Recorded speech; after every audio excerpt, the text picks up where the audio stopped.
तो साइप्रस और तुर्की के बीच विवाद दुनिया के सबसे पुराने और जटिल राजनीतिक झगड़ों में से एक है। 1960 में जब साइप्रस ने ब्रिटेन से स्वतंत्रता पाई तो एक ऐसा गणराज्य बना जिसमें ग्रीक और तुर्की साइप्रियोट दोनों को जगह दी गई, लेकिन दोनों समुदायों की सोच अलग थी। ग्रीक साइप्रियोट चाहते थे कि साइप्रस यूनान में मिल जाए, जबकि तुर्की साइप्रियोट अलग होने या अधिक स्वायत्तता की मांग कर रहे थे। ग्रीक साइप्रियोट और तुर्की साइप्रियोट साइप्रस की दो प्रमुख जातीय समुदाय है जिनकी सांस्कृतिक पहचानें उनके ऐतिहासिक और भौगोलिक मूल से अलग अलग रूप में विकसित हुई है। ग्रीक साइप्रियोट मुख्य रूप से यूनानी वंशज होते हैं, जबकि तुर्की साइप्रियोट ओटोमन तुर्कों और अनातोलियन से आए प्रवासियों के वंशज माने जाते हैं। 1974 में साइप्रस में संकट और गहरा गया जब ग्रीस समर्थित सेना ने साइप्रस में तख्ता पलटकर उसे ग्रीस में मिलाने की कोशिश की। इसके जवाब में तुर्की ने तुर्की साइप्रियोट की सुरक्षा के नाम पर उत्तरी साइप्रस में अपनी सेना भेज दी। 2 हमलों के बाद तुर्की ने साइप्रस के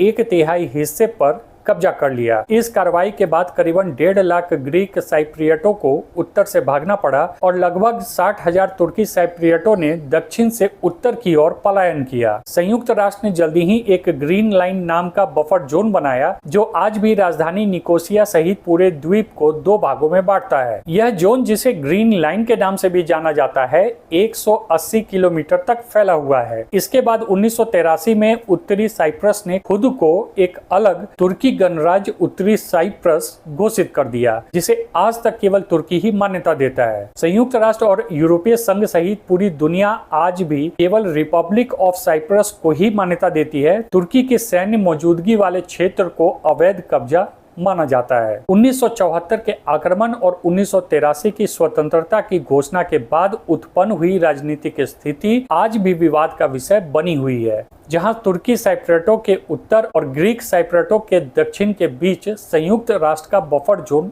स्थित है। सालों से संयुक्त राष्ट्र मध्यस्थता के तहत द्वीप को फिर से एक करने की कोशिश कर रही है, लेकिन साझा शासन, संपत्ति के अधिकार और तुर्की सैनिकों की मौजूदगी जैसे मुद्दों पर सहमति नहीं बन सकी है। हाल ही में इस विवाद में गैस खोज ने और भी तनाव बढ़ा दिया है। साइप्रस ने भूमध्य सागर में गैस संसाधनों की खोज के लिए कई देशों से समझौते किए हैं, जिन पर तुर्की को आपत्ति है। तुर्की का कहना है कि तुर्की साइप्रियटों को भी इन संसाधनों में हिस्सेदारी मिलनी चाहिए। इसके चलते समुद्र में कई बार दोनों देशों के जहाज के बीच टकराव की नौबत भी आ चुकी है। ग्रीस साइप्रियट एक संयुक्त संघीय देश चाहते हैं, जबकि तुर्की और तुर्की साइप्रियट अब 2 अलग देशों की मांग कर रहे हैं।